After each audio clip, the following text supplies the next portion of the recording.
പുതിയ വിവരങ്ങൾ എന്തെങ്കിലും ഉണ്ടോ? ഇപ്പോഴും ദൗത്യ സംഘങ്ങൾ കാട്ടിൽ തുടരുകയാണോ?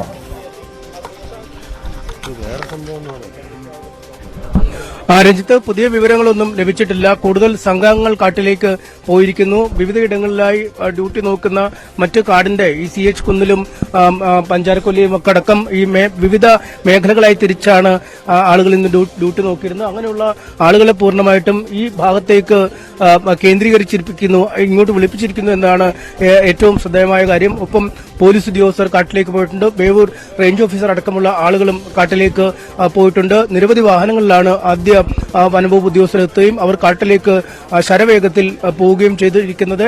ഇതിനുശേഷമാണ് കാട്ടിൽ ഒരു അപകടം നടന്നിരിക്കുന്നു എന്ന വിവരം പുറത്തു വന്നിരിക്കുന്നത്. RRT അംഗമായ ജയസൂര്യയ്ക്ക് പരിക്ക് പറ്റിയിരിക്കുന്നു എന്ന വിവരം വന്നിരിക്കുന്നത്. പിന്നീടാണ് കടുവയുടെ ആക്രമണത്തിൽ തന്നെയാണ് ഈ RRT അംഗത്തിന് പരിക്ക് പറ്റിയതെന്ന വിവരങ്ങൾ ലഭിക്കുന്നത്. കാട്ടിനുള്ളിൽ ചില ശബ്ദം കേട്ടു എന്ന് നാട്ടുകാരായ ആളുകൾ നമ്മളോട് നേരത്തെ പറഞ്ഞിരുന്നു. പക്ഷെ അത് എന്തിന്റെ ശബ്ദമാണ്, ഈ കടുവയുടെ ശബ്ദമോ അല്ലെങ്കിൽ വെടിയുതിർക്കുന്ന ശബ്ദമോ, എന്താണ് ശബ്ദമെന്ന് തിരിച്ചറിയാൻ അവർക്ക് കഴിഞ്ഞിട്ടില്ല എന്ന് വ്യക്തമാക്കിയിരിക്കുന്നത്. എന്തായാലും നാട്ടുകാരടക്കമുള്ള ആളുകൾ അവിടേക്ക് നിരന്തരം ബന്ധപ്പെട്ട് എന്താണ് കാട്ടിനുള്ളിൽ നടന്നത്, കടുവയുടെ സാന്നിധ്യം അവിടെ ഉണ്ടോ, കടുവ അവിടുന്ന് രക്ഷപ്പെട്ടെങ്കിൽ തന്നെ ഏത് മേഖലയിലേക്ക് രക്ഷപ്പെടും എന്നടക്കമുള്ള ആശങ്കകളുണ്ട്. കാരണം ഈ വനമേഖലയോട് ചേർന്നുള്ള ഭാഗങ്ങളിൽ മുഴുവൻ ജനവാസ മേഖലകളാണ്, ഒരുപാട് വീടുകൾ സ്ഥിതി ചെയ്യുന്ന സ്ഥലങ്ങളാണ്, കുട്ടികളും പ്രായമായവരും ഒക്കെ അടക്കം നൂറുകണക്കിന് ആളുകൾ താമസിക്കുന്ന ഒരിടമാണ്. അതുകൊണ്ട് ഒരു വലിയ ഒരു ഭീതിയുടെ അന്തരീക്ഷത്തിലേക്ക് ഇവിടം മാറിയിട്ടുണ്ട്. ചേട്ടാ, എന്തെങ്കിലും പുതിയ വിവരങ്ങൾ?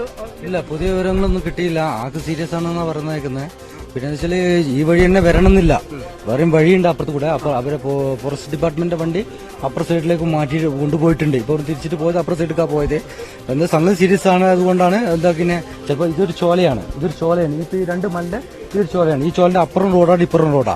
ഏത് റോഡിൽ കൂടി എന്തായാലും കൊണ്ടുപോകും. എന്തായാലും പിന്നെ ഇപ്പൊ ഈ ശബ്ദം കേട്ട സ്ഥിതിക്ക് കടുവ പിന്നെ ഇതിന്റെ പ്രകോപനത്തിൽ തിരിച്ചാക്രമിച്ചതായിരിക്കും കടുവയെ പിടികൂടിയതായ വിവരങ്ങളൊന്നും വരുന്നു? അങ്ങനത്തെ ഒന്നും ന്യൂസും കേട്ടില്ല. കടുവയെ പിടികൂടിയതും ഇതായിട്ട് ഒന്നും കേട്ടില്ല. പക്ഷേ ഇതിന് വലിയ അപകടമുള്ളത് ഈ ദൗത്യ സംഘത്തിന്റെ അടുത്ത് നിന്നും ഈ കടുവ രക്ഷപ്പെട്ടിട്ടുണ്ടെങ്കിൽ അത് ജനവാസ മേഖലയിലേക്ക് ഇറങ്ങും. അതിന് തക്കതായിട്ട് ഫോറസ്റ്റ് ഡിപ്പാർട്ട്മെന്റ് വാഹനങ്ങൾ അനൗൺസ്മെന്റ് ചെയ്തിട്ട് ഇപ്പൊ ഈ രാധേച്ചിന്റെ വീടിന്റെ സൈഡിൽ കൂടെ ഒക്കെ വാഹനങ്ങൾ പോകുന്നുണ്ട്. അപ്പൊ ആരും വീടിന് കുട്ടികളും ആരും പുറത്തിറങ്ങരുത് എന്ന് പറഞ്ഞിട്ട് അനൗൺസ്മെന്റ് ഇപ്പൊ ചെയ്തിട്ട് ഇപ്പോഴും വാഹനം പോകുന്നുണ്ട് പ്രദേശങ്ങളിൽ.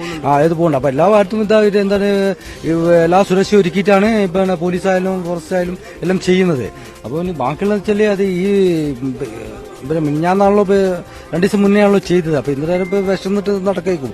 ഇനി അടുത്തത് ഇതിൽ ആര് കണ്ണുപെട്ട് കഴിഞ്ഞാലും എന്താക്കും, നേരെ പോയിട്ട് കടുവല്ല ആക്രമിച്ച് എന്തെങ്കിലും എന്താ സംഭവിക്കുന്നതാണ് എന്റെ ഒരു എന്താ പറയുക പിന്നെ ഈ അവസ്ഥ കാണുമ്പോൾ പറയുന്നത്. അപ്പൊ ജനങ്ങളെല്ലാം ജാഗ്രത പാലിക്കാവുന്ന പിന്നെ ഇതിനകത്തേയും പെട്ടെന്ന് പിടികൂടാനുള്ള സംവിധാനം ചെയ്യാം.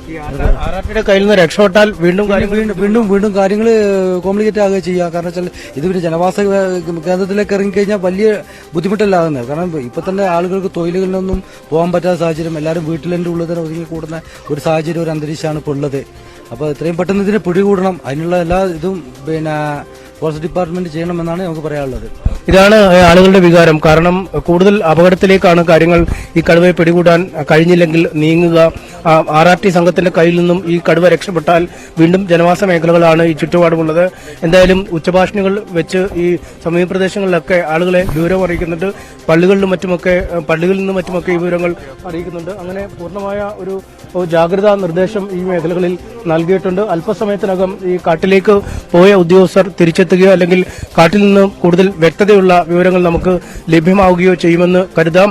ഒരു അടിയന്തര സാഹചര്യം എന്തായാലും അങ്ങേയറ്റം ഗൌരവതരമായ ഒരു സാഹചര്യം കാട്ടിനുള്ളിൽ ഉണ്ടായിരിക്കുന്നു. അത് കടുവ കൂട്ടിലായി കാണുമോ അല്ലെങ്കിൽ കടുവയെ കൂട്ടിലാക്കാൻ ശ്രമിച്ചപ്പോൾ, കടുവയെ വെടിവെക്കാൻ ശ്രമിച്ചപ്പോൾ RRT സംഘത്തിന് നേരെ ആക്രമണം ഉണ്ടായതാണോ, കടുവ ഇനി രക്ഷപ്പെട്ടോ, കടുവയെ വീഴ്ത്താൻ കഴിഞ്ഞിട്ടുണ്ടെന്ന് അടക്കമുള്ള ഒരുപാട് ചോദ്യങ്ങൾ ബാക്കിയാവുകയാണ്. ഇതിനൊക്കെ അല്പസമയത്തിനകം ഉത്തരം ലഭിക്കുമെന്ന് തന്നെ നമുക്ക് പ്രതീക്ഷിക്കാം. രഞ്ജിത്ത്, അതാണ് സാഹചര്യം. ഏതായാലും അതീവ ഭീതിജനകമായ സാഹചര്യം തന്നെയാണ് ഈ മേഖലയിലുള്ളത്. RRT സംഘത്തെ കടുവ ആക്രമിച്ചു എന്ന് പറയുമ്പോൾ അതിന്റെ ഗൗരവം ഒരുപാട് വർദ്ധിക്കുകയാണ്. നമുക്ക് ദൃശ്യങ്ങളിലൊക്കെ കാണുന്ന പോലെ ഇപ്പോൾ ഒരുപക്ഷെ RRT സംഘം അംഗങ്ങളാണ്, പോലീസിന്റെയൊക്കെ സാന്നിധ്യമുണ്ട് എന്ന് മനസ്സിലാകുന്നുണ്ട്. അവർ പുറത്തേക്ക് വരികയാണോ എന്ന് സംശയമുണ്ട്. കാരണം ആ RRT സംഘാംഗത്തിന് ഗുരുതരമായി പരിക്കേറ്റു എന്നുള്ള വിവരങ്ങളൊക്കെയാണ് ഇപ്പോൾ പുറത്തു വരുന്നത്. അതിന്റെ സാഹചര്യം എന്താണ് എന്ന് നമുക്കറിയില്ല. അവർക്ക് ആയുധധാരികളായി തന്നെയാണ് അവർ കടുവയെ പിടിക്കാനായി അകത്തേക്ക് വെടിവെക്കാനായി അകത്തേക്ക് പോയത്. പക്ഷെ അവർക്ക് ഇതിനകം സാധിച്ചിട്ടില്ല എന്ന് വേണം മനസ്സിലാക്കാൻ. പക്ഷേ കടുവയുടെ സാന്നിധ്യം സജീവമായി തന്നെ ഈ മേഖലയിലുണ്ട് എന്ന് പറയുമ്പോൾ ജനത്തിന്റെ പ്രതിഷേധം അത് ചെറിയ തോതിലല്ല, അവർക്ക് വലിയ പ്രതിഷേധം ഉണ്ടാകുന്ന പശ്ചാത്തലം ഒരുങ്ങുകയാണ്. ഒപ്പം പുറത്തിറങ്ങാൻ പറ്റാത്ത ഒരു സാഹചര്യം കൂടി വളരെ പ്രധാനപ്പെട്ട ഒന്നായി നമ്മൾ കാണണം. വലിയ തോതിലുള്ള മുന്നറിയിപ്പുകളും മറ്റും നൽകുന്നുണ്ട് എങ്കിൽ പോലും അത് ഈ പറഞ്ഞതുപോലെ കടുവ എപ്പോൾ ഏത് നിമിഷം എവിടെ പ്രത്യക്ഷപ്പെടുമെന്ന കാര്യത്തിൽ യാതൊരു ധാരണയും ആർക്കുമില്ലാത്ത പശ്ചാത്തലം കൂടി ചേർത്ത് വായിക്കേണ്ടി വരും. ഗൗരവതരമായ ആലോചനകളുണ്ട്. നാട്ടുകാർ ചില കാര്യങ്ങൾ പോലീസിനോടും വനംവകുപ്പിനോടും മറ്റും വ്യക്തമാക്കുന്നുണ്ട്. ഏതൊക്കെ മേഖലകളിലാണിത് കാണുക എന്ന കാര്യത്തിലൊക്കെ കുറച്ചുകൂടി വ്യക്തത വരേണ്ടതുണ്ട്. ഏതായാലും സംഘാംഗങ്ങൾ ഇപ്പോഴും കാട്ടിനുള്ളിൽ തന്നെയാണ്. അവർ അല്പസമയത്തിനകം പുറത്തേക്ക് വരുമെന്ന് പ്രതീക്ഷിക്കാം. അങ്ങനെ ഗുരുതരമായി പരിക്കേറ്റിട്ടുണ്ട് എങ്കിൽ അദ്ദേഹത്തിന് ആവശ്യമുള്ള ചികിത്സ അടക്കം നൽകേണ്ടതുണ്ട്. സ്വാഭാവികമായും അതിനായി ഇവർ പുറത്തേക്ക് വരുമെന്നുള്ള പ്രതീക്ഷയിൽ തന്നെയാണ് ഇപ്പോൾ ഉള്ളത്. MS അനീഷ് കുമാർ തുടരുന്നുണ്ട്. അനീഷ്, അതിൽ ദൃശ്യങ്ങളൊക്കെ കാണാം, സംഘാംഗങ്ങളുടെ ദൃശ്യങ്ങളും മറ്റും കാണാം. അവർ കൂടുതൽ ആളുകൾ കാട്ടിനുള്ളിലേക്ക് പോകാനുള്ള ശ്രമത്തിലാണോ? എന്താണ് മനസ്സിലാക്കേണ്ടത്?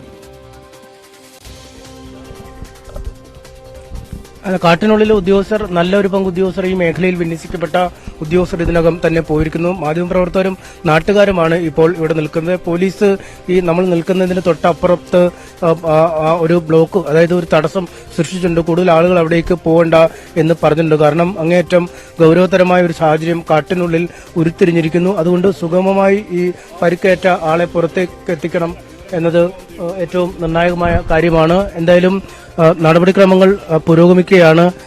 എന്താണ് കാട്ടിൽ നടന്നത്, അല്ലെങ്കിൽ എന്ത് തരത്തിലുള്ള അപകടമാണ് നടന്നത്? കടുവ മാന്തി എന്നാണ് നാട്ടുകാർക്ക് ലഭിച്ചിരിക്കുന്ന വിവരം. നേരത്തെ ഉദ്യോഗസ്ഥരും അക്കാര്യം തന്നെ സ്ഥിരീകരിച്ചിരിക്കുന്നു. പക്ഷേ എന്താണ് നടന്നത് എന്നതിനെക്കുറിച്ച് കൂടുതൽ വ്യക്തത കൈവരേണ്ടതുണ്ട്. ഈ മേഖലയിൽ ഉണ്ടായിരുന്ന RRT സംഘങ്ങളെ മുഴുവൻ ഈ മേഖലയിലേക്ക് വിന്യസിച്ചിട്ടുണ്ട്. പോലീസ് ഉദ്യോഗസ്ഥർ ഇതിനകം കാട്ടിലേക്ക് പോയിട്ടുണ്ട്. മറ്റ് പ്രദേശവാസികളായ ചിലരൊക്കെ ഈ വഴിയും മറ്റുമൊക്കെ അറിയാവുന്ന ആളുകളുമുണ്ട്. അല്പസമയത്തിനകം അവർ കാട്ടിൽ നിന്നും പുറത്തേക്ക് വരും. കടുവ കുടുങ്ങിയോ അല്ലെങ്കിൽ കടുവയെ പിടികൂടാൻ സാധിച്ചോ, അഥവാ ഈ RRT സംഘങ്ങളുടെ മുന്നിൽ നിന്നും കടുവ രക്ഷപ്പെട്ടോ എന്നടക്കമുള്ള ഒരുപാട് ചോദ്യങ്ങൾ ബാക്കിയാവുന്നുണ്ട്. എന്തായാലും അല്പസമയത്തിനകം നമുക്ക് ഇത് സംബന്ധിച്ച ഒരു വ്യക്തത ലഭിക്കും.